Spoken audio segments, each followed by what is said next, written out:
his John Deere, brand new in '96. Beside me and Bandit, playing fetch when I was a kid. I saved the date, best day of my best buddy's life.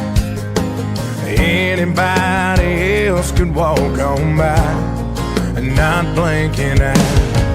'Cause they're just pictures hanging side by side, forgotten memories from another time.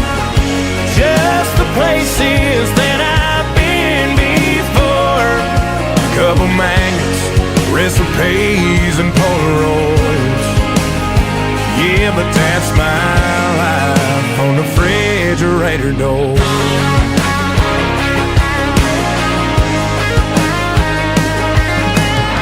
My first day of kindergarten when I was 5 years old.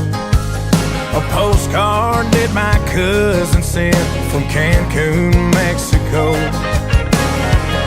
A list of what mama needs from the IGA today. It's just one small part of a work of art signed Kenmore in '98. With all those pictures